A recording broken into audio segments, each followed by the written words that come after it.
Hello, year nines. Welcome to today's lesson on types of microscopes.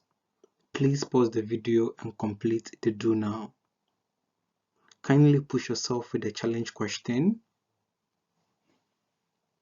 Pause the video if you need more time to complete the do now. Please here are the answers. Pause the video to self-mark in green.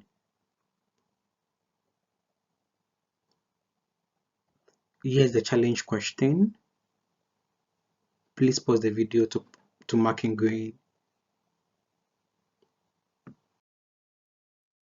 So in today's lesson, we are going to compare and contrast light and electron microscopes. So far we have looked mainly at images generated by the light microscope. So light microscope, as we learned in previous lesson, use visible light to create images. I'll take that again. Light microscopes use visible light to create images. And they are the sort of microscopes that we often use in class and in the lab. So certain parts of the cells cannot be seen under the light microscope. So examples include the mitochondrion and the ribosomes. This is because they are too small for it to be picked by the light microscope.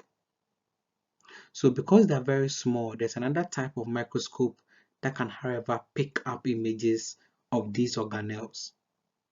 These microscopes are very much expensive because of how they are built, and this type of microscope is called the electron microscope. So here I have shown you two single cell algae. So two single algae cells, the radiolarian, and on the left we have an image produced by a light microscope, and on the right an image produced by an electron microscope. So electron microscope can produce images with a greater magnification and resolution than light microscope. So in other words, the magnification produced by the electron microscope is higher, and then the resolution, that is the focus of electron microscope, is also higher than that of light microscope. Fantastic. So for this reason, they are often used to image objects much smaller than eukaryotic cells. So we learned that eukaryotic cells, example of eukaryotic cells are plant and animal cells. And with plant and animal cells, because they're relatively larger than prokaryotic cells, we have the organelles being quite larger. So often we use light microscope to pick up images in those cells.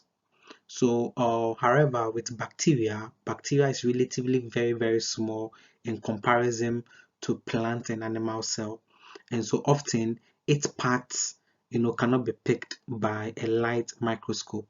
So therefore we use an electron microscope to pick them. So bacteria, viruses, and then, as we learned in the do now, parts of cells cannot be picked by a light microscope, and so therefore we use an electron microscope to pick them. So electron microscopes are very expensive to own and operate, and often they destroy the sample being observed. For larger cells, a light microscope is often preferable. So also, it is difficult to move electron microscopes around because of how they are built and how bulky they are compared to light microscope. Now, electron microscope also have a vacuum chamber, which makes it more expensive compared to a light microscope. Sorry. So here I have shown you an image, or I've shown you a sort of a graph of things that can be seen or picked by the visible eye, by a light microscope, and then by an electron microscope. Pardon me if the graph is small because it's an image. So this graph shows you the images and then the sizes that can be picked by an eye, and then that can be picked by a light microscope, and that can be picked by an electron microscope. So you realize that an atom is very, very small, and when we take one glucose molecule, they are also very small and they cannot be picked by a light microscope. And so we use an electron microscope to pick them. However, the size of a red blood cell is large enough to be picked under a light microscope. And then we know that the width of our finger or hand is large enough to be seen by the naked eye. So even human hair, there's an extent to which our eye can see the details of a human hair. But then with under a light microscope, we can see it more enlarged. However, under an electron microscope, it magnifies it so much that we are not able to even see it. So these are the advantages and the disadvantages of both light and electron microscopes. So quick pause points, guys. So make sure you're actually pausing the video. So yes, that is the purpose of an electron microscope, to make small objects appear larger.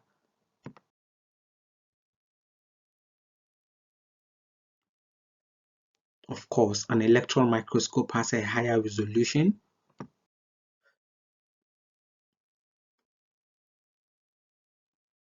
An electron microscope has a higher magnification.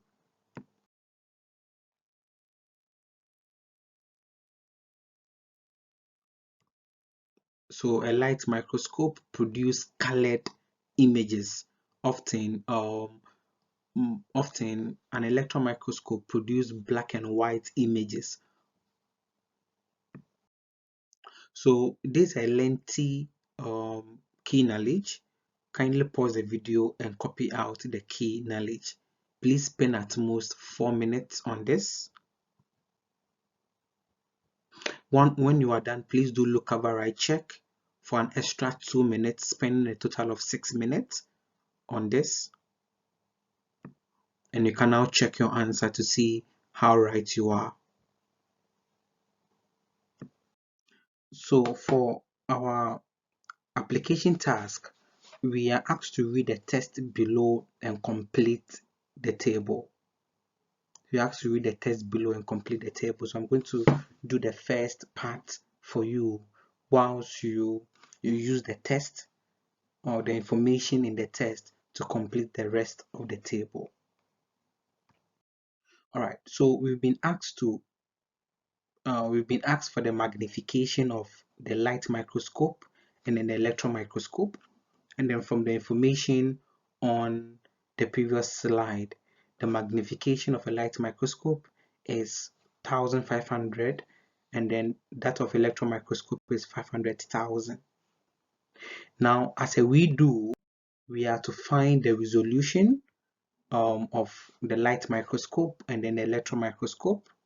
So again, from the slide, we have that the resolution is 250 nanometers, and that of the electron microscope is 0.2 nanometers. Now remember that the smaller the value for the resolution, the higher the resolution, the smaller the value. So you realize that with the electron microscope we are having 0.25 nanometers, which means it can pick the smallest detail compared to the light microscope. All right, so when we talk about the resolution, as I explained earlier on, it's about how we can focus the eyepiece lens of the microscope to pick up the image. All right, so you are spending the next 4 minutes or to 5 minutes doing the rest of the application task. Make sure you are reading through the information sheet, because the information sheet should help you finish the application task. All right, pause the video if you need more time to complete the application task. And here are the answers. Please pause the video to mark in green.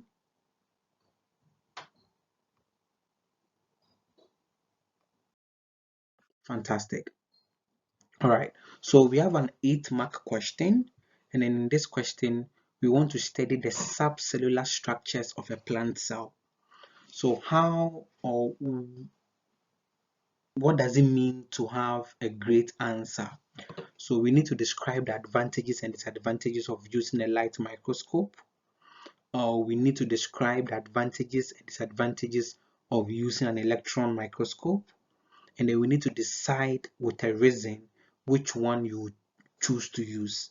So after describing the pros and cons of both microscopes, then you decide with a reason which one you are going to use to study the subcellular structure of a plant cell. I've given you keywords to help you structure your answer. Please spend the next 8 minutes of the lesson doing this extended writing task. Don't be afraid to make mistake. Feel free, experiment, think wide, and then write what you know. Then once you are done, you move on to the answer to self-mark. Please pause the video if you need more time to complete the extended writing task. And here are the answers. So the advantages of a light microscope are that they are cheap, small, and portable. It produces colored images and can be used to image living cells. However, light microscopes have a much lower resolution and magnification than electron microscope, having a maximum magnifying power of only 1500 magnification. The advantages of electron microscopes are that they produce high resolution images of objects at a magnification of up to 500,000 magnification. Electron microscopes require a vacuum chamber, however, making them expensive and impossible to move around. They can also only image dead or abiotic samples. So subcellular structures are very small and therefore must be studied using an electron microscope, with its much greater resolving and magnifying power. Wherever you go to in your answer, please make sure that you write this model answer because it contains key information that you need to add to your key knowledge. Fantastic. So this brings us to the end of the lesson. As an exit ticket or as a takeaway, please attempt these questions. If you have run out of time in the lesson, feel free to move on to the quiz. But if you have more time in the lesson, please complete the plenary. Make sure you are attempting these questions. Please pause the video if you need more time to complete this. And here are the answers. Please pause the video and mark in green. Well done. Remember, for question 1, remember that the micro, is 1 million. Micro is 1 million, or 1 times 10 raised to the power 6. So in order to convert 657,000 micrometers into meters, then we need to divide by 1 million. All right. Please go on Show My Homework and complete the quiz that comes with the lesson. Please enjoy the rest of your lessons. Bye bye.